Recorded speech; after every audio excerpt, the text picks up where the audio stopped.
Buen día, mi nombre es Sebastián y en esta parte del video vamos a continuar con las obligaciones internas y externas de nuestra consultoría en ingeniería civil en nuestro país, Colombia. Primeramente tenemos las obligaciones internas. Las obligaciones internas se definen como todas aquellas que tiene nuestra empresa con los empleados, con nuestros empleados, y son fundamentales para mantener el mejor ambiente laboral y evitar problemas legales. Por otro lado, vamos a tener las obligaciones externas, que serán aquellas que tendrá la empresa con entidades gubernamentales. El cumplimiento de estas es de vital importancia para evitar multas y sanciones con el Estado. Pasamos así a definir las obligaciones internas.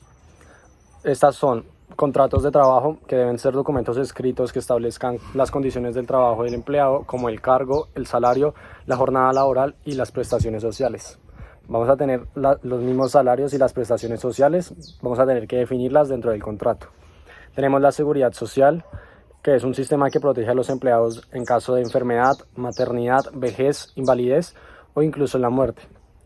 Tenemos la obligación de capacitación y formación, que son los procesos que permiten a los empleados mejorar sus habilidades y conocimientos para realizar su trabajo de una manera más eficiente, beneficiándonos así ambas partes. Tenemos que tener un buen ambiente laboral, siendo un entorno de trabajo donde los empleados se sientan valorados, respetados y valorados. Reglamento interno de trabajo va a ser el documento que establezca las normas que van a tener dentro del trabajo los empleados. Vamos a tener la obligación de la dotación de elementos de protección personal. Debemos proporcionar a los empleados los elementos de protección personal necesarios para realizar sus labores de una manera más segura. Vamos a tener, por último, las obligaciones de seguridad social. Son la afiliación de los empleados al sistema de seguridad social. Nosotros como empresa debemos afiliar a nuestros empleados al sistema de seguridad social. Ahora pasamos con las obligaciones externas. Empezamos con las obligaciones tributarias, que son impuestos sobre la renta. Son los impuestos que se pagan sobre las ganancias de la empresa. Es un impuesto que se paga a las ganancias de la empresa y en este caso la tasa de este impuesto va a ser del 20% al ser nuestra empresa una LTDA. Vamos a ser encargados del impuesto sobre el valor añadido, o más conocido como el IVA, que es el impuesto que se paga sobre el valor de bienes y servicios que la empresa vende. La tasa de este impuesto es del 19%. Recomendaciones para el cumplimiento va a ser llevar un registro de las compras y ventas de la empresa, facturar así todas las ventas y presentar las declaraciones del IVA de una manera oportuna. Tenemos el impuesto de industria y comercio. Este impuesto que se paga al municipio donde la empresa tiene nuestro domicilio principal. La tasa de este impuesto varía según el municipio. Recomendaciones para el cumplimiento es inscribirse en el impuesto de industria y comercio del municipio donde la empresa tiene el domicilio principal y pagar el impuesto de una manera oportuna para evitar sanciones.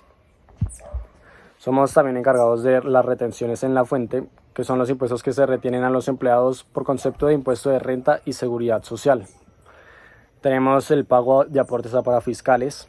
La empresa debe pagar aportes a parafiscales por nuestros empleados. Esos aportes se destinan a entidades como el SENA, el ICBF y las cajas de compensación familiar. Tenemos también el registro en el Ministerio de Trabajo. La empresa, obviamente, la tenemos que registrar en el Ministerio de Trabajo. Por último, tenemos obligaciones adicionales para nuestra empresa como LTDA. Tenemos por parte de la Constitución Legal el registro en Cámara de Comercio. Tenemos que debemos registrar nuestra empresa en la Cámara de Comercio del lugar donde se tiene el domicilio principal. Tenemos la matrícula mercantil, que la empresa debe tener una matrícula mercantil que la identifica como persona jurídica.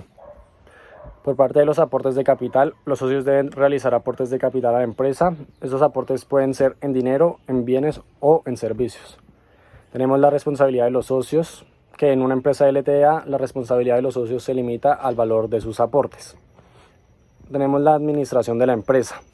Obviamente la empresa debe ser administrada por uno o varios gerentes y los gerentes pueden ser socios o no socios.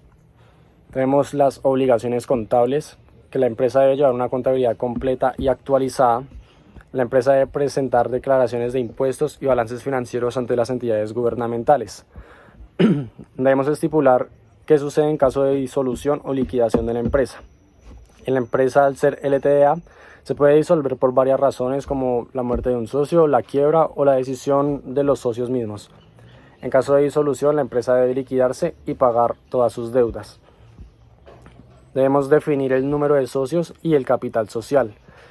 Nuestra empresa LTDA debe tener como mínimo 2 socios y un máximo de 25 socios. Y el capital social de la empresa LTDA debe ser mínimo de 500.000. Revisor fiscal. Las empresas LTDA que tengan impuestos brutos iguales o superiores a 3.600 millones en el último año deben tener un revisor fiscal. La renovación de la matrícula mercantil. La matrícula mercantil de la empresa debe renovarse anualmente. Muchas gracias y recuerda que nosotros somos JKSA Ingeniería y tenemos las soluciones que necesitas.